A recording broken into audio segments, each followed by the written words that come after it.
just popped up on my screen. But anyway, right. Welcome everyone. I know it's been a little while. We've not been here for a couple of weeks. We've both been on holiday, but yeah, we're back here now. We're just going to be going back over the last few weeks. Tonight we're going to be talking about the Arsenal and what's has been a very difficult week for the club after the 2-0 defeat with against City in the Carabao Cup, and then going back to the FA Cup with Southampton. There are some real concerns about Arsenal's performance, and at a crucial stage of the season.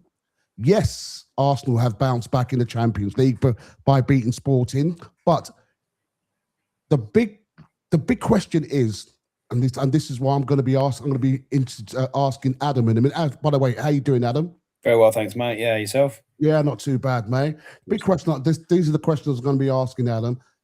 Have Arsenal peaked too early? That's one thing. That's one of the questions I'm going to be asking Adam at the moment. But with the Premier League title race and the Champions League still alive, every game matters. We've been saying that for such a long time, starting with the game on the weekend against Bournemouth. In what felt like a must-win. It is a must-win.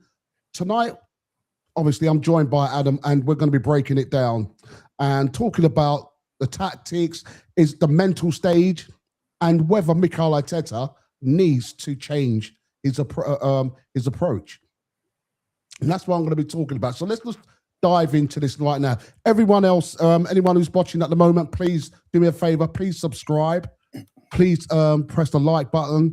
And it's good to see everyone. Please let us know what you think when what we're going to be talking about, the questions I'm going to be asking Adam. Would you agree with the questions? If you don't agree, put them in the comments. If we see them, we'll read them out. Okay, so yeah. So first question I'm going to ask you, mate, is: have Arsenal peaked too early this season? The reason why I'm saying that is because when you're watching Arsenal now, they look legless, they look tired, they look confused. They're not getting into the spaces as they do. We're always defending. It's always the defenders that's controlling things. I don't know. What do you think? I'm not sure they peaked too early. I think it's not so much tiredness. I think there's a nervousness about us. I'd agree if it was tired, if a lot of our bad performances weren't coming from players that hadn't played a lot of football. If you look at the Southampton game, some of our worst performers on the day, like Lewis Skelly, Ben White, Jesus, haven't played a lot of football, so there's no excuse from a tiredness point of view there. I think there's a nervousness about the team at the moment. You felt it at the Carabao Cup Final. The weird thing about the Carabao Cup Final was that the halves are almost like flipped round. So the first half, I thought we started okay first 20 minutes. And if anything, I think I said to you on here, my big fear about that game was that we were going to go into it and be very nervous, and City have got the experience of playing in final. And we started quite well the first 20 minutes. Obviously, we had that big chance from Kai Havertz. And I thought we actually started the better side. But the second half, it was like how I thought we could potentially start the first. We didn't touch the ball for 20 minutes. And it was like we froze 45 minutes into the game rather than on 0 minutes, which was really odd. And Southampton was the same thing. Like I thought, again, we started fairly well, and then as soon as they scored, it was like we started doubting ourselves. There was a nervousness about it, and I think we were a little. I think we played all right in Lisbon, but we were a bit lucky Lisbon didn't score early, because I think we'd have probably seen what we were made of at that point. And I think we got away with it. Obviously, David Raya was really well, and as I say, I think at the moment, whether it's the business end of the season, all the talk about Arsenal, you know, the quadruple chat, whether it got in our heads, but there's a nervousness about us, and we need to get rid of it very quickly, because we're going into a lunchtime kickoff on Saturday that's notoriously difficult, you know, to get yourself, you know, not up for, that's the wrong word, but, you know, like a lot of those games are very sluggish, 12-30 games, and we need to start quickly, because Bournemouth do generally start quickly at our place, and we need to get rid of this nervousness, because at the moment it's going from the fans and the players, and it's becoming a very difficult watch in some games. But you're saying that we're getting nervous, and it's coming from the fans and it's coming from the players. So what should Arteta be doing at the moment, at this moment in time. He's been here before. It's Yeah. not saying that he hasn't been here before, and it's not saying that Arteta hasn't won anything before. Because you go back when he was assistant coach with City, he's done it. He knows, So why is this? Where is this nervousness coming from? I know you talk about the fans. Yeah, I get why the fans can be nervous because we haven't won anything for such a long time, and obviously this is the sort of stage time when things can go wrong and where Arsenal have gone wrong. Yeah. But surely, as a manager, you have to lead on the front. Yeah, I don't think Arteta did too much wrong at Wembley. I think the players let him down on the day. I think the selection, most people were very happy with the selection on the day. I think, the team was as strong as it could have been. And I think the players let him down. I think there was one criticism. What day are we talking about? We're talking about Southampton. The City game. Sorry, the City game at Wembley. I think the players didn't perform on the day. The one criticism potentially was that you could have changed it a little bit quicker. Obviously it took a while to change. Hincapié was booked very early against Semenyo, and he was in trouble from very early on. Excuse me. And Semenyo was running at him, and he couldn't put a tackle in, and Semenyo was ripping him to shreds. So, from my book, I think his substitutions were a little bit late. He should have brought Calafiori on quicker than he did because we were getting kind of killed down the wings on that day. What do you think Arteta's tactic was on that day? Was it to control the game from the back, or was it basically to go out attack up? Because I don't know. I couldn't tell what the tactics was. On the basis of the first 20 minutes, I thought we started as I wanted us to start. We started on the front foot. We created a very big chance for Havertz. And at that point, I thought we've taken the game to City. I think the longer the game went on, it felt like we were trying to get to extra time and City were trying to win it. It did feel a little bit negative. I think that's where, again, the substitutions were a bit too late. By the time we changed the game up, the game had gone. And we probably had our best spell with 10 minutes to go, and it was too late. City were pretty much in control. So what I'm saying, where I criticised Arteta on the day was I think the changes came a little bit too late, and we kind of, as I say, it felt like the first final this group of players had, and they got very nervous, negative, whatever you want to look at it in the second half. And we didn't look like scoring really. And the longer City had the ball. I know it was a big error from Kepa for the first goal, but it felt like the goal was coming before that. Like there was a big momentum shift. It did. But talking about Kepa, did Arteta make the wrong decision? I believe so. I think I said it on here before. You play your best goalkeeper. I know there was, again, hindsight's a wonderful thing, and it's very easy to say after he's made a mistake. But I think when you see what David Raya has done in Lisbon and the way we went behind that game. Now, we didn't play well in that game, but we've not played well in certain games this year and won them because of David Raya. Now, David Raya, 99 times out of 100, he saves that cross-come shot, and then you're still at 0-0 and you might nick the game. It wasn't just the fact there was a mistake from Kepa. The whole defence looked like a little bit unsettled with him at the back. He doesn't play out as well as David Raya, and it was the same as Southampton. I'm not trying to scapegoat Kepa, but he's not the same player as Ryan. You could tell the defence didn't look as comfortable in either game, and as soon as he came back on Wednesday, I felt like an uplift from Gabriel and Saliba. They looked more comfortable. I know Lisbon had a few chances, but again, a clean sheet away from Europe. It shows you the difference a keeper can make to the mentality of your defence.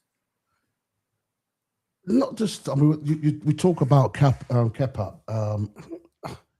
Do you not think that Arteta should have not only thought about, because I understand because he played from the beginning, right, and rightly so, and then I don't think he was going to take him away from that, take that final away from him.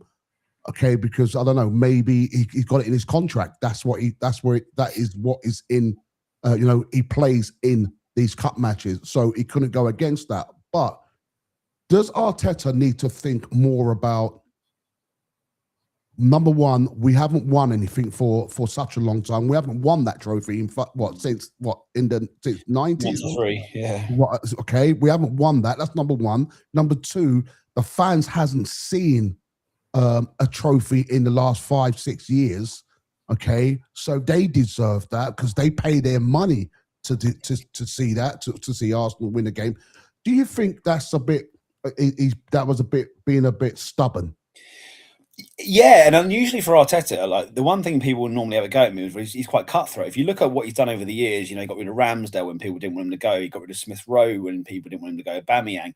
Arteta's made his name on being quite a task. If you're not good enough, you don't play for Arsenal and you're gone. If you don't fit my agenda, and everything about that decision felt a bit kind of like, we'll give Kepa the final because he's played the other rounds. Now, Arteta over the years would have gone, no, David Raya is my best goalkeeper, as you said. Like, we have to win a trophy. And that was the disappointment for me. I understand City playing Trafford in that game because City have won so many trophies and they've got, and I don't think the drop-off from Donnarumma to Trafford is as big as the drop-off from Raya to Kepa. And I understood it. And Trafford played very well. But if you lose that game and Trafford makes a mistake, City have won trophies. They've got it in the bank. And that's, as you said, if you've not won a trophy for 5 or 6 years and you're playing against the second best team in the league, the best team other than us currently in the league, then you have to play your best team because, and unfortunately, the momentum of that game bled into Southampton, and it obviously, and the hangover kind of carried on for 6 days after, and it cost us potentially 2 competitions. Do you think that one of the things I'm thinking is, I know everyone's talked about quadruple and this and that, and Arsenal's going to win everything. And one thing I've got to give to Arteta, he never talked about that. No. Do you think Arteta had in his mind what he want? Because remember we used to say that he should be prioritizing. Yeah. All right, and a lot of people like myself was thinking, why isn't he prioritizing? Do you think he was prioritizing, but we didn't see it? I think he did in the FA Cup. I think, I don't think he wanted to go out. I'm not going to make that very clear. I think he wanted to win the game, but I think the team selection showed that he had bigger fish to fry in his mind.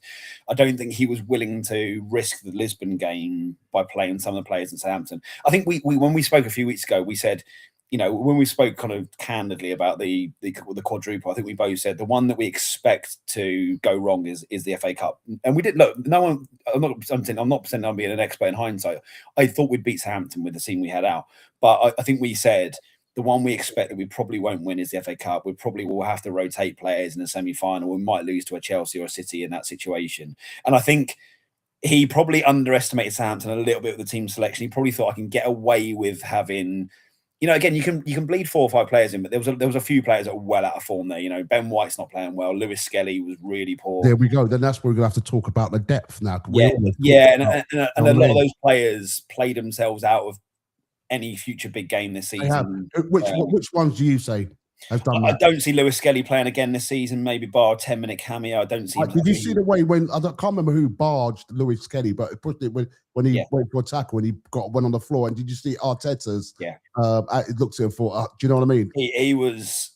It was amazing. I was talking to a couple of people about it. I said, like, this time last year, he was playing, Real Madrid and PSG and looking comfortable, and now he's playing away at Southampton and looking really, really like average. And it's a shame because the drop-off's been quite alarming, and I think he's well behind. Is that because he hasn't? Is that his fault because he hasn't had a number of games under his belt? Because Arteta didn't rotate properly. I don't know. I think he's at fault, Pat. I think defensively, a player like that, how he played last season, and now because he hasn't had a number of games, so obviously there's going to be a drop off. Of course, is that his fault, or I think even at the end of last season, I think I said to you, he's good, but he has got defensive errors in him, and I don't know if he's taken his eye off the ball a little bit because he's not doing the basics as well as he did last year. You can not play football, but like you said, some of the way he's losing the ball, the way he's getting shrugged off of it, he's trying too much. His touch isn't the greatest at the moment.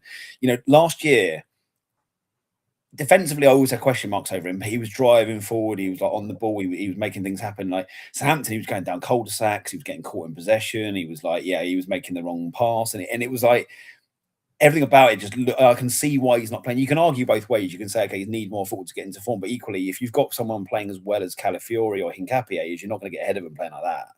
And it's the same with. People. Timber started getting a little bit of stick for some of his performance recently, but Ben White. You saw the drop off with Ben the last couple of games. Absolutely, yeah. And we missed him. We missed him, but badly. He was at fault for a goal at City. He was at fault for the first goal at Southampton. And it's unusual because one thing with White, I always said he's always like a 7 out of 10 man, and he hasn't been recently. He's been quite poor. I like Norgard, but he got, he was hung out to dry at Southampton. He played on his own in that midfield as a holding midfield, and he got completely overrun. If you look at it and think most weeks we have Rice and Zubimendi together, he got absolutely overrun by that midfield, and he was carrying. Again, you're calling these players out, but none of them. I mean, most of them haven't had a great run.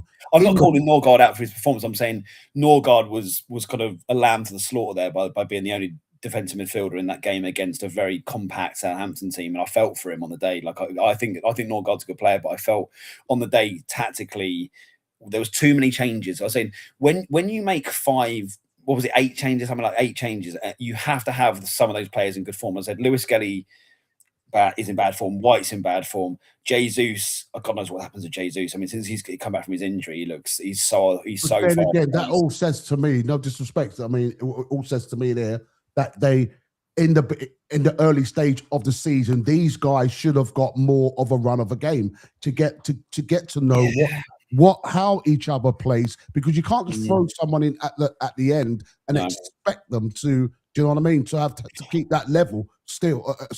I mean, so would you say, what's that? Sorry, I lost you there for a second. Sorry. All right. These players that you called out, would you say they're the players that's got to go? Like, would you say Martinelli's got to go? What about Trossard? No, Martinelli for me, like he's a bit of an enigma. Like I thought his cameo at Lisbon was brilliant, and I know Jake said it often on here that he's a much better Champions League footballer, and he changed the game on Wednesday. Tuesday, was it Tuesday? He changed the game. When he came on, he made the goal. He looked lively. He was taking people on, and that's the frustration with Gabby. Sometimes, like you watch him. Sometimes think, God, he's a world beater, and he can beat 3 or 4 men. He can make something happen. In other games, he just drifts out of the game, and it's a bit the same with Trossard. I don't think Trossard and Martinelli are my major concern. No, I'm not saying we don't want to upgrade him. If you've got a real top class left winger, then you can upgrade him. But I think I don't get as worried about one of them coming into the team as I do Lewis Skelly at the moment, or Jesus, because at the moment the drop off for those players is bigger than Martinelli and Trossard. Well, I mean, yeah. If Arsenal beat Bournemouth on obviously, I think it's Saturday. Saturday. Saturday. Yeah. Okay. Obviously, we'll go 12 points clear. Yeah. Does that put a lot of pressure on City? Yeah, I think City know they have to win probably 7 out of the 8 games to have any chance. I think realistically, bar an absolute implosion from us. I think you look at our fiction and think even if we're nervous, we should win maybe 4 of them. So they've got to. I think they're going to have to beat us, and they're going to have to. I think they can probably afford to drop points in maybe 1 to 2 games maximum. So they're under pressure as it is. Chelsea away won't be easy on Sunday, but again, it's all that momentum shift. If we go and beat Bournemouth well on Saturday, then the pressure's all on City. If we go and drop points, God forbid, lose to Bournemouth on Saturday, then suddenly they go into Chelsea bouncing on Sunday, and they know they can put massive pressure on it. The momentum's huge on what we do. Do you think this is the biggest game so far? Yeah, because of the gap in the league as well. I think the fact we haven't played in the league for 3 weeks, I think people forget that. The form of Arsenal is obviously being kind of scrutinised, but we haven't played a league game since Everton. So it's, we're looking, people are kind of scrutinising, but our league form is actually okay at the moment. We've actually extended our league over City, but it doesn't feel like it because obviously the games in between have been poor, but they've been obviously in 3 different competitions that aren't the league. So it feels a bit different. But if you look at the league form, we're actually in better form than City in the league, hence why we've extended the lead a little bit. But it doesn't feel like that because we've had such a long gap between the last game.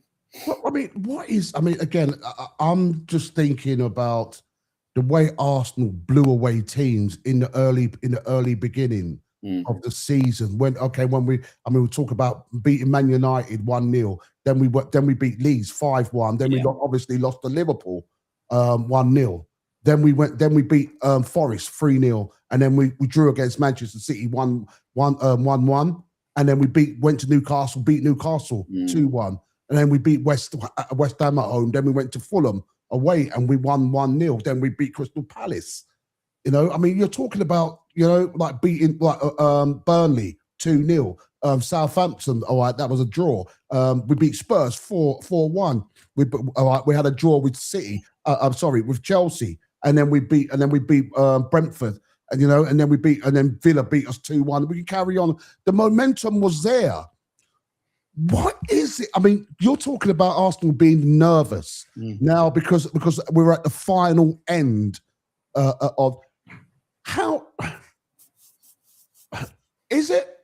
Does he just say to the players, look, stop, okay? Go and play your game. You know, just go out there and just play your game.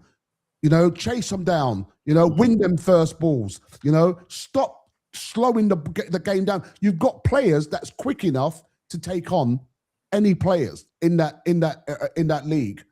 Just go and do your thing. Or do you still agree with what he's doing? Because what's frustrating me right now is watching Arsenal play the game where they're basically controlling the game from the back, just passing the ball backwards, but the goalkeeper defense, goalkeeper defense, midfield. Once you get there, the midfield pass it back again to the defenders, and for me, it's getting monotonous. It's getting really, I don't know, I won't call it boring, but I understand you got to win however you can.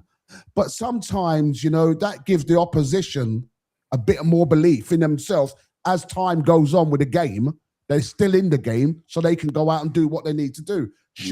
Basically, what I'm trying to say to you is, should Arsenal literally go out there and just play their game, okay, all right? Whatever happens, or just control the game as they do at the back?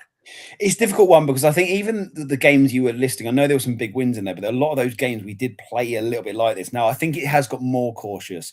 And I think, as I say, there is like the caution has come because we're this close to crossing the line, and obviously everyone's waiting for us to balls this up. Like, you know, the media, it's like every time we drop a point or every time we lose a game, it's like people jump on it. And I think are the players then listening to social media? I think it's hard not to, Pat. I'm not even saying social media. I think even in the ground, I say, like, I was talking to a couple of my mates the other day, and I said that it was the first time at Southampton I've been in a away game at Arsenal for a couple of years where it got a little bit heated and a little bit toxic in the second half. You know, when we were 2-1 down in the last 10 minutes, it was kind of like, you know, there was quite a lot of negative shouts and there was a lot of like kind of groans going up, and it feels different to what he did 6 months ago. When you lose a game, it feels like suddenly like every game is heightened, and, you know, it's like even the media, it's like, you know, 8 games to go, 7 games to go. Can Arsenal do it? People are starting to, like, you know, work out where you're going to drop points to run in. And I think it's hard not to. Again, every team that have won the title for the first time, they've had these kind of stumbling blocks. And I think at the moment there's a lot of pressure on Arsenal, and we have to find a way to deal with it, because that's what we're paid for. You know, these players are paid the big bucks.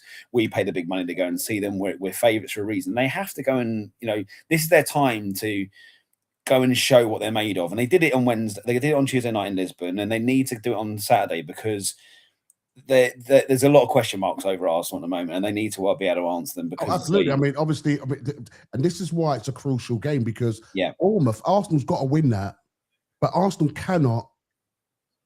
I don't think Arsenal can't put out a weakened side. No, they can't do that. It's going to be the best 11. It's got to be the best 11. Right. So then, obviously, the best 11 has to play on Wednesday night. Yeah. Do you see where I'm coming from? Yeah. All right. And then and that best 11 has to play on Saturday or Sunday against City. Do you see where I'm coming from? I do, but equally going out of the FA Cup, like, you know, we've got one knockout game with Sporting coming in. We've got, if we beat Sporting, we've got a couple of week break before we have Barcelona. If we had beaten Southampton, we'd have played the midweek after. You know, if you can't get over the line with 10 games to go and dig in at this point in the season, then you've got more problems than fitness. You know, these players. So what I'm saying to you is, Arsenal can't afford to basically rest players now. No, it'll be the best team. It was the players in the best form in training and best form in the games that play now. I don't see a huge amount of minutes for Lewis Skelly, Jesus. If Timber gets fit, I don't see many more minutes for White this season. I think they might come in. White might come in and shore the defence up for the last 10 minutes.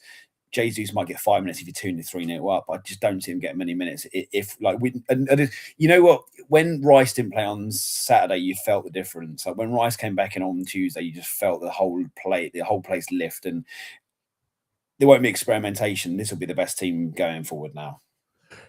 Can Arsenal really go out and win this Champions League this season? Yeah, I mean, I think Sporting don't travel very well, so I think we'll get through. Like, yeah, it's still in the balance, but I think we're big favourites to get through that. I think last night's result helped us. I'll be honest. I'm not saying Atletico aren't a good side. Okay. Oh, Atletico. I'm not saying Atletico aren't a good side, but I think you see what we've beaten Atletico comfortably at the Emirates this season. You know, I'm not saying, look, I know it happened last year where we beat PSG and they beat us in the knockouts, but I think if I had to pick, I'd pick Atletico over Barca. I think the style of Simeone, obviously, it tailored itself well to Arteta's style, and I think we're a slightly better side when we go toe-to-toe. Spurs if Spurs beat you at home, then you've got, you can be got at the moment, and Spurs did beat them. I know they'd lost the first leg, but they could beat them at home. And I think if Atletico, Barca have to do something special to beat Atletico away. So if you've got Atletico in a semi-final of a Champions League, no disrespect to them, they've never won it, and we've already beaten them 4-0 at home this season. That's a great chance. I think whoever we play in the other side of the draw is going to be an incredibly tough game in the final if we get there. You look at PSG and Bayern this week, and they've kicked up a level again. Their performances were probably the two standout performances of the week. So if we get there, it's going to be a huge ask. But if you get to a final, then anything can happen. And even to get to a final will be a huge. Who do you think will win this out of? But not a competition, but if Bayern Munich meets up with PSG, I fancied Bayern to get to the final for a long time, but PSG have gone up a level again, haven't they? If I had to say now, I think Bayern might edge it. I think there's something about Bayern. I think I've said for months they're dangerous in the Champions League, and as much as we beat them at the Emirates, I still think there was quality there on show that night. And I think, if they get there, they're going to take some beating, and I think they might edge it with PSG. Yeah, I think PSG's cheating in a way as well, because they do get a rest. The French league do help them a bit more than the English league help us. Yeah. I understand that though, because obviously, it's the country. It helps. You know what I mean? And I do get that. Yeah. But players, our players, which starting 11 for you has got to step up, and I mean literally step up now. Change their performance, literally step up another level now, because Arsenal's got great players. These players, which one would you say needs to step up, or are you going to say Pat, to be honest with the whole team? No, I think there's some players that are doing okay. I think. Tell me a player that's doing okay. I think Rice is. Raya. I think Raya, Gabriel, Rice is going well. Nope. I would disagree with that. You think Rice no, I don't, because when was it? Rice. When was it? Even in the Champions League, he looked tired. I'm sorry. I mean, he looks. I'm not taking anything away from that guy. Bless that guy, because he is the anchor. Yeah. And there was going to be a time he's got to be tired, and he didn't. And I'm not taking it away from him. He didn't really look himself. A lot of the team. Okay. Let me ask quickly, Erdegaard. What do you say about Erdegaard now? Do you think Erdegaard's got to go next season? I don't know, because I thought I was in the. I know it's split fans a lot on Saturday, and I thought he started the game. I thought first half he was good, and I know people overanalyzed the back heel, and there was 90 yards between that back heel and him and Southampton scoring that first goal. But I thought we actually created more with him in the side. We had 23 shots, and I thought he looked good at times. And I think the other night he was okay in Lisbon. I don't think he has to go. I think there's still question marks over his level of performance, but I think I've got bigger worries about other players. I think Saka needs to. Saka's. If you're going to ask me for a name of someone that needs to step up in the last 8 games, it's Saka.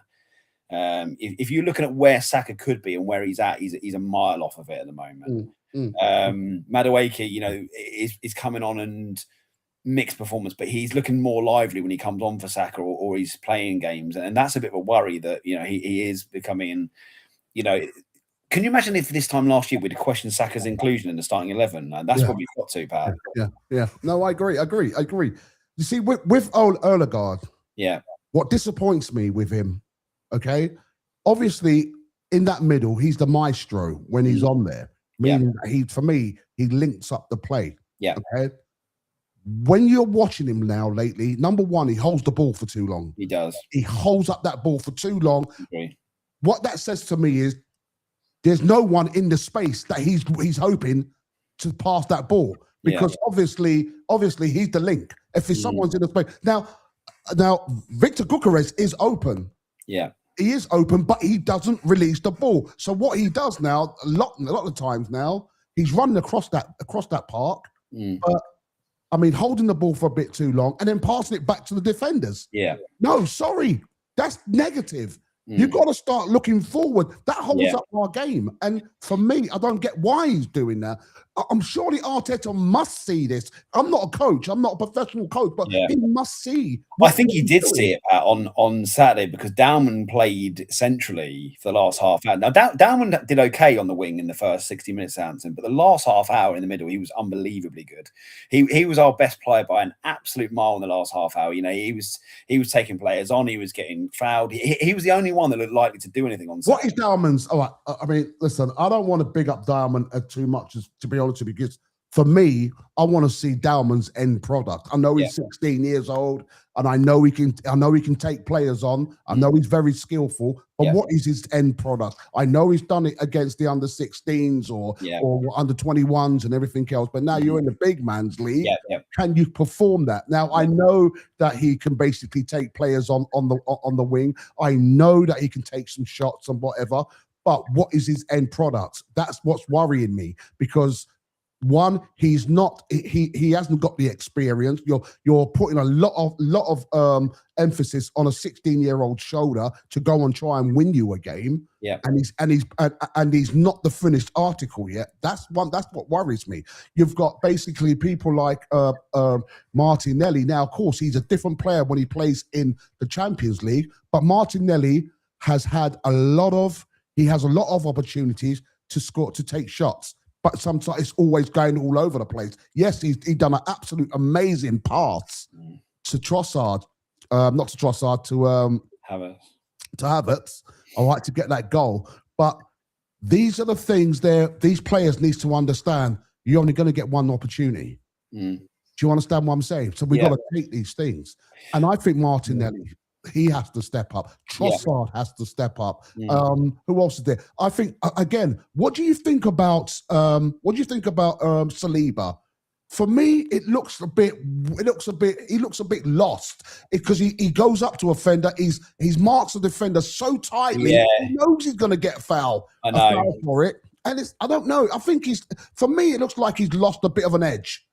He's become very holdy, as you're saying, like, you know, arms around the neck of people, around the kind of like shoulders, and I think he's still playing well, but you say like he's become a little bit clumsy. Is probably the best word I can find for it. Like, where, you know, I said it's like he's giving fouls away needlessly, and it's almost like he's changed his game a little bit. Like, he's become very like, oh, you know, I'll overpower you. Whereas Saliba's elegance was always his best thing. You know, he'd step in and just kind of take the ball away, and he's become a bit of a liability. Yeah, that's probably a bit strong, but I think he plays a little bit more like Nemanja Vidic now. You know, like kind of that big physical kind of like grabbing people. Vidic was top class. Vidic was great defender, but it's not his style. It's weird that he's changing it. Yeah, it really is. And again, he hasn't got the confidence in passing that ball forward. Again, he'll pass that ball back to the side, back to Gabriel, and then Gabriel will pass it onto the side to whoever's on the left-hand side. Do you know what I mean? There ain't no think forward. Okay, look, let's just launch that ball up there instead of all right, let's just control the game. The more you control the game, you got 11 players behind the ball. Yeah. Do you understand what I'm saying? You know, you've got to be, and everyone knows in the Premier League, holding up, you can't hold that ball for too long. No, and the City game in the cup final was as bad as we've been for that. And the one big moan I had after it was that Kai Havertz, you know, played in that number kind of 10 role, that number, and like behind Gyökeres. And one of Kai's biggest strengths is aerially, and we didn't ping the ball into him aerially at all. Like Gyökeres and him they're both good aerially. And what we did, we kept playing sideways, back. City kind of pushed Semenyo and Doku up, and they completely smothered us, and we carried on doing it. And if City played Semenyo, Doku, Haaland, and pushed them all forward, Bernardo was getting further and further forward, because they knew we were getting further and further back. At that point, you have to ping it long. If you've got 4 City players coming in and trying to beat your press, then you ping it long into the big player. And we just didn't do it. And you said we didn't mix it up, and we did it. We did it a little bit the other night. Whose fault was that then? If that's not Arteta's way in booting that ball up forward. No, but you vary that. Like City countered our play better than any team have this season. They work that a way to stop us playing. You know, like you just said a minute ago, we play it to the right back, who plays it back to the centre back, who plays to the left back. We couldn't do that because Semenyo and Doku were so far up. There was no outlet. So what we kept doing was it was to Gabriel, back to Kepa, back to Saliba, back to Kepa. And it was that little triangle, and it was like ping, ping, ping, ping. Right. And then eventually we try and play a ball into midfield, and we got it, and it was cut out. Like it was like, and then City started. At no point we should have gone long and played it like over. And Martinelli coming on earlier would have been like that outlet to play the pace over the top, and we didn't mix it up enough on that day. Does Arteta need to change his tactic? Seriously, now does he need to change it? I think it depends on the game. On the way he is. Sorry. I think it depends on the game. I think if you look at the games we've got left, we've got some very different kind of styles of game coming up. You know, it's going to work in some games, and he will have to vary it slightly in others. You know, like Bournemouth at home is a very different game to West Ham away, for example. You know, they're going to be very different. Equally, City away, and I think it depends on each result as well. Like if we're still 6 points ahead of City going into that game on, you know, like if City, I know City play 3 days before we play them, don't they? Play their game in hand, I think 3 days before we play them. So if we're 6 points ahead of them, you know, it changes your mentality whether you go there for a win or you go there to be tight. If you got there with a 2 point lead, is it different? You know, if you got there with 10 point lead, there's so many variations to what will change him tactically and what will change his mindset, in my opinion. Are you nervous about this game on Saturday? Yeah, I'm nervous about every game now, if I'm honest. I'm trying not to kind of disseminate that onto the pitch. You know, I think again, I have to say the fan base, although I said it was a little bit kind of toxic the last 10 minutes, the fans were excellent at Southampton. And I saw a video, I don't know if you saw it, about with the fans when the players are getting back on the coach and they're all kind of like, you know, cheering the team back on it. And I think the fans have a big part to play in this on Saturday. Like we can't be groaning at the team after 10 minutes if passes start going awry or it's 0-0 after half hour. The fans need to stick with the team because they need a bit of support and confidence because they're on a bit of a low moment. But yeah, I am nervous. I think everyone's nervous. I think naturally we will be now. It's such a big, you know, don't get me wrong, we all kind of like joking about wanting the quadruple, but if we win the league this year, it's been a successful season, and that's why it's so nervy, because it feels so close, and we are, you know, big favourites. Regardless of what's happened the last 3 weeks, we're still 1 to 10 on to win the league title, and that's, yeah, that is huge. We've got quite a few injuries, or we don't know who's injured, or who's available on Saturday. What's your starting 11? If everyone's fit, it'll be Raya. I don't mind at the left back, Hincapié or Calafiori. I don't mind either of them playing. Gabriel, Saliba. Hopefully Timber will be back, so I'd play Timber at right back. Sorry, say that again. On the left, on the Hincapié or Calafiori at left back. I don't really mind either. I haven't really got a major preference on either of them playing. Hincapié's injured though, isn't he? Yeah, that's what I'm saying. I'm saying if everyone's fit and depending on who's back, it looks like, yeah, Calafiori probably will start on the basis of what I know at the moment. Gabriel and Saliba at centre back. Then hopefully Timber will be back. So I know he's touch and go for Tuesday, so I'm hoping Timber will be back for Saturday. Then I'd probably go Martinelli on the basis of his cameo on Wednesday. I think you know, we need an outlet to go and run at defenders when things are a bit nervous. So I probably would start Martinelli on the left. Then I'd go Zubimendi, Rice. Again, I don't think Eze, obviously, we're missing Eze a little bit, so I probably would go as Odegaard to start with. Again, playing your captain. You know, again, Saka, Madueke. Saka's in no form at the moment. Madueke, I think with why none would of you know you're going to get someone Saka in that instead of play Odegaard? Because I think it's again a little bit of experimental at this time. But he knows, we've tried and it it worked but I think a couple of times. It did work. Yeah, it did. It did work. Putting Saka out on the right and he's doubled up. Do you know what I mean? No, that's why I'm tempted to play. I'll be tempted to play Madueke on Saturday, because I think when you've got a nervous game, when you have two wingers that are going to pin plate people back and you're going to direct running at players, the crowd will get behind that. If you play Trossard and Saka, who generally come back a bit, I think the crowd will get a little bit edgy. Whereas if you go with Martinelli and Madueke, you know they're going to attack their fullback, going to keep attacking their fullback. We'll start with Havertz. No, I'd probably bring Kai on for. I think Gyökeres deserves to start in the league on the basis of the last kind of 2-3 weeks. Well, I'm talking about bringing him in the middle. because he's good. He can feed. He can feed. He can feed Gyökeres because Martin Odegaard is not. Martin Odegaard don't trust Gyökeres. It doesn't trust him. No, but the one thing I'd say, Pat, is that Kai has played the last couple of games in midfield, and it's not gone great in my opinion. It's gone okay, but it's not gone brilliantly. So I probably would start Odegaard, and if it doesn't go well, then you bring Kai on either up front or in midfield. I think I would release Kai for the last half. I still think Kai's coming back to full fitness as well. I think he's had a few injury problems and he's had a few setbacks, and I think a 30-minute cameo, if we're struggling, that cool head that comes on like he did on Wednesday could be big. So I would start Gyökeres immediately. You would, yeah. What's your thinking on Gyökeres? Because I mean, do you remember the goal? Do you remember the goal? Yeah, he should have run back. That was lazy. Do you not think? Yeah, I agree. I know that was the word I used. He fell asleep. Yeah, he was. It was. There's no excuse for being offside. None at all. No, I mean, the jury's always been out on Yock for me over the time we've been talking. I've always loved his endeavour. What I think at the moment is he's found a bit of goal scoring form. Now, granted, some of it's for Sweden, but he's in the best goal scoring form he's been in for the season in the last 4 or 5 weeks. He got 4 in the 2 games for Sweden. He scored at Southampton coming off the bench the other day. He's scoring goals, and I think it'd be a strange time to drop him now when he's kind of building up a little bit of confidence. And I still think he's raw, but I think what I do like about him is that he'll be busy and he'll drag defenders all over the place on Saturday. He'll be physical, and that's big.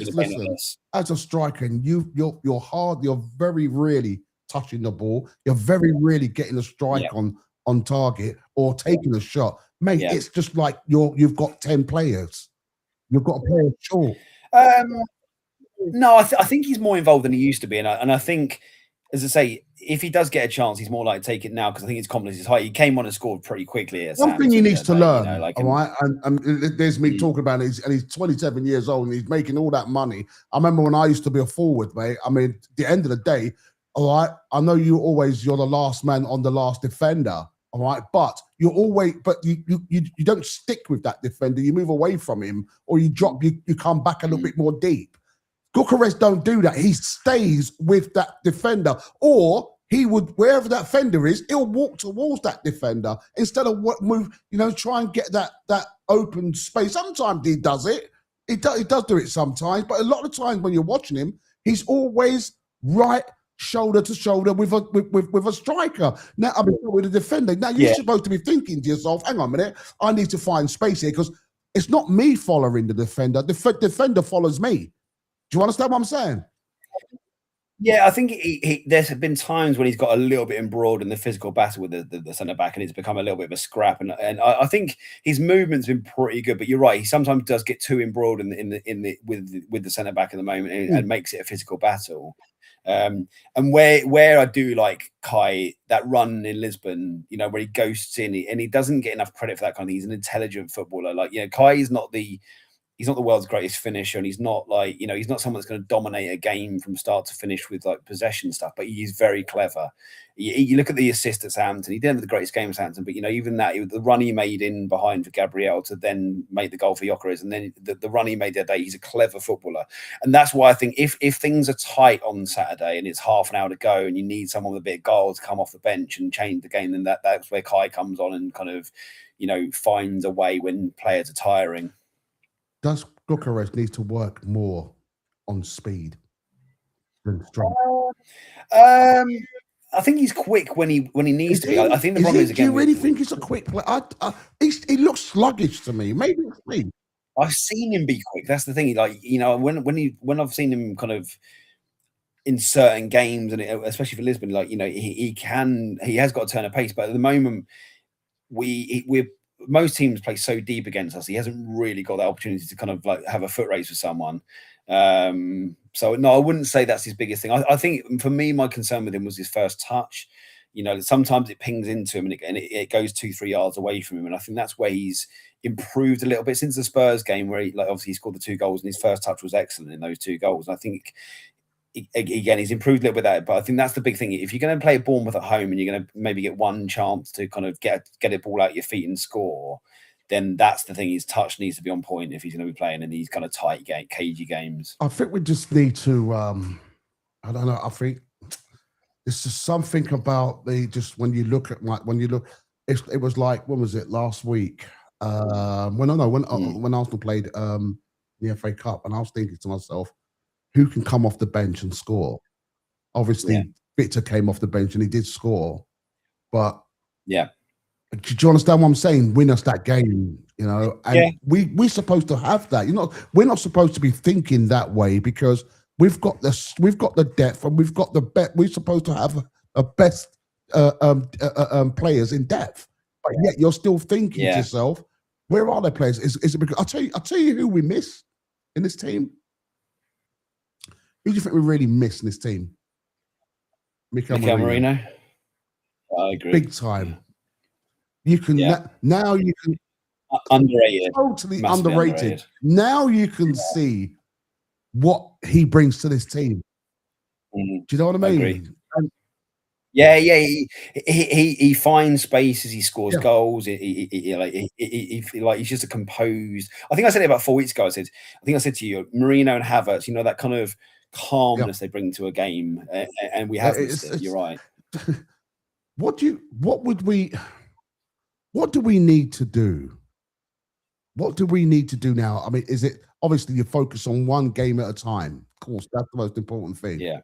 Okay. But does Arsenal really just need to, again, I'm going to bring it back. I'm still thinking about it. Should Arsenal be just trying to control the game? Or do you know what I think we're controlling the game, Pat? I was talking to one of my mates the other day, like a big Arsenal fan, and we were talking about, if you said now, middle of April, and you're looking at the start of next season, how many of these players are guaranteed to be in our 11 next year? You think, okay, he's untouchable. David Raya is going nowhere. He's going to be our goalkeeper next year. And we said there's 4 players that are untouchable, and then maybe 2 that you'd expect to be in the 11 for certain. And the 4 that I said were untouchable were Raya, Gabriel, Saliba, and Rice. They're the 4 that I think if you think they're guaranteed to be playing next year, yeah. Everyone else has question marks over. Wow. What I'm saying is Timber. I love Timber, and I think Timber's close to being, but he's had a small dip. Zubimendi, I'm a big fan of, but again, there's still question marks over dip. Yeah, and that's what I'm saying. There's still question marks over Tonali and kind of Gamera's coming in, and players like that coming in. Yeah. So and left back, I think Hankapia and Calafiori are good enough, but you're not certain who'd start out of those 2, are you? So when we were saying that, we were saying there's out of those 4, they're all defensive-minded players. So out of that front 6, I'm not saying that you wouldn't expect Gyökeres and Saka to be part of that, but they're not absolutely nailed on starters next year, and that's the problem at the moment. Everything about our title push. No, we did, but the form of these players is dipped. The squad is good. I love Eze, but Eze's not guaranteed to be playing every week. So what I'm saying is, when you look at our 11, and where I think you can understand Arteta being a bit cagey, is that the nucleus of the side is built on a solid defence. That backbone of the team. We're not winning games on our attacking players. People have said, how many of Arsenal's attacking players would get into when the PFA Player Team of the Year's read out in a month's time? I expect David Raya to be in it. I expect Gabriel to be in it. I expect Declan Rice to be in it. But do you expect any of our forward players to be in there? No. I don't. And that's the point. That's the point. If you look at City's front 5 or 6, they're in much better form than us, but our defence is carrying us over in games. So I can see why we're being a little bit cagey, because if we open games up a bit, the defence is going to get a little bit more exposed. And at the moment, our strength is in that area. I don't know if I agree with that. Would the defence be more exposed?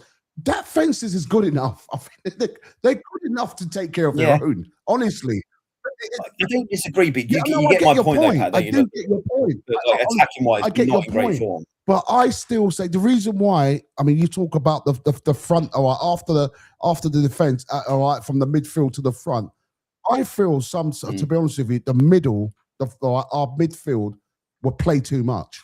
Too many games, and I think they're burning out. You can see it. They literally are burning out. All right. Yeah, Zubi's he's getting tired. I can see like I said, I feel that they should have bought on Christian Norgard a bit more, give him a bit more of a run. I believe that they should have done that.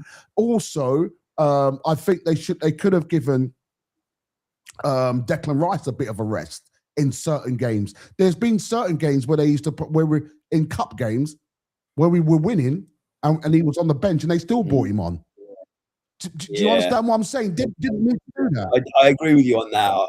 I've said that a few times when I've been at like games like Wigan at home, and I saw Zubimendi coming off the bench with 20 minutes to go at 3-0 up, and you think there's no need for it. What if you got an injury? I mean, that sort of things. He needs to have a look at himself and feel, well, we don't need that. These players needs the break. And honestly, look, I'll tell you what, mate. How many games? Right, we've got 7 games. Is it 7 games left? 7 games. So if we win, I know I'm jumping ahead of myself. Here we go again. Do you know what I mean? I think we need to win the next 4 or 5. If we win the next 4 or 5, not including the City game, we've got it. Yeah. I mean, I think mathematically we can win it with 4 wins if we beat City. And that's if City win the next 4. I think you can win it in 4 games time if we beat City. It doesn't sound that many, does it? Like, it really doesn't sound that many. And you know, again, there's no excuse if we don't win the title from this position because. Right, let me ask you. Sorry, go on. Sorry, well, yeah, I was saying most of the squad is fit. We've got some very winnable games. No disrespect to some of the teams we're playing. This is what I'm going to ask you now. This is exactly what I'm going to go with you. Yeah. So let's start it off right. Okay, Saturday's game, Bournemouth. No, everyone else in the chat, please let us know what you think. All right, let us know your predictions for as I read them out. Okay, I know we should be taking one game at a time. But let's just go. So you're going for a nervy win. What? 1, 2? Yeah. 2-1. All right, City. Heart says draw, head says loss. Okay, so let's go for a draw. All right. So Arsenal, Newcastle. I think we'll beat Newcastle at home. Yeah. Okay, fine. Yeah. So that's 6 points. All right, 6 or 7. Let's go realistic and say City going to beat us. So let's make it. Let's see how far it goes. Let's go 6. Right. So we've got 6. Okay, fine. Then now we've got Fulham at home. We've got Fulham at home. That's 9 points. Okay, all right. Then we've got West Ham away. I can see us drawing that. I think West Ham will be scrapping for their lives. We've had a few weird results over West Ham over the years, and I can see us drawing that. And I'm hoping by that point it's not the worst draw, and it will actually lift them above Spurs, and we won't worry about it. Okay, right. So that's our first. That's 3 games left. All right, from the West Ham. So okay, Arsenal. So hopefully, I'm hoping by the time we get to Fulham, we don't need. That's what I'm hoping. Yeah, I mean, it's the City game is going to be massive, regardless of what happens this weekend. Even if we extend. Okay? Let's just say, worst comes to worst, we win this game, 12 points. We play against City. All right, it's down to 9 points. We still can beat Newcastle as long as Arsenal can win the next 3-4 games. All right, we shouldn't really matter. Do you know? It's funny. I was having a bit of a Twitter debate with a fan the other day, and he was saying about he was going to kind of get that negative mindset because I was saying like he was talking about that we had no progress under Arteta, and I said, well, we're 9 points clear at the top of the league, and we're potentially going to a Champions League semi-final, so you can't say there's no progress. And he was like, yeah, but that 9 points, if City win their game in hand, they beat us, it's 3. I said that's a very negative way of looking at it. Beat us, it's 3. Yeah, if they win their game in hand and then they beat us, it's down to 3 points. But if we beat So if we both win this weekend, it's still 9. City play their game in hand, it goes down to 6, and then City beat us, it's down to 3. But I said, yeah, and that was his mindset. And I said to him, I was like, yeah, that's worst case scenario, yeah, like that's worst case scenario that like City beat us and they win their game in hand, but it's still a 3-point lead, and that's what we've got to remember is regardless of what City do against us, we'll still be top by if we match their result this weekend. And that's what I'm saying. Regardless, it's a huge loss if we lose it, but we still have to regroup and go, right, we're still in top of the table, and that's the problem. But I don't see our fan base doing it. I think if we lose to City, then the meltdown will be off the scale. It really would be. But everyone else, let us know what you think. Tell us what you think, and then obviously we've got Burnley at home. All right, and what do you reckon? That's where I'm hoping to see the trophy. Yeah, that's right. And then last one we've got a Crystal Palace away. I mean, hopefully Crystal Palace ain't gonna be they ain't gonna be really. They're gonna be. No, hopefully they're in the European Cup final by then or something. You know, like like they can stop worrying about that instead. God, could you imagine it if it was the same sort of scenario with when City and Man United was the last game? Yeah, God, I mean, my nerves have been struggling to hold it this season. But anyway, listen, guys. Well, look, everyone else, please let us know what you think. Please let us subscribe. Please hit the like button. Just going to finish it out. It's going to be that's all it is for tonight, folks. It's a big thing. Just want to say a big thanks to Adam for joining me and with this discussion for this week. And massive game for Arsenal in the Premier League and in the Champions League. And we'll see everyone. We'll see very quickly what this team is made of. Don't forget to like, subscribe, and leave your comments, your thoughts in the comments. Arsenal have, for me, I don't know, have Arsenal peaked too early? Adam says no. Let's hope not. Yeah, and or are they still on track for the a historic season? I hope so. We'll be back another time after Bournemouth, and we're gonna again. Hopefully, everyone will be happy and we'll analyze that game. But I just want to say thanks to Adam, and I want to say thanks to everyone else who's been joining us. Thanks very much. Please, like I said, please like, please subscribe, and please follow. And keep the faith. All the Arsenal supporters, all you can do is just keep the faith, guys. That's all we can do. Take one game at a time, and don't worry about the noise. Just keep supporting. Just want to say thanks to everyone and peace. Thank you very much.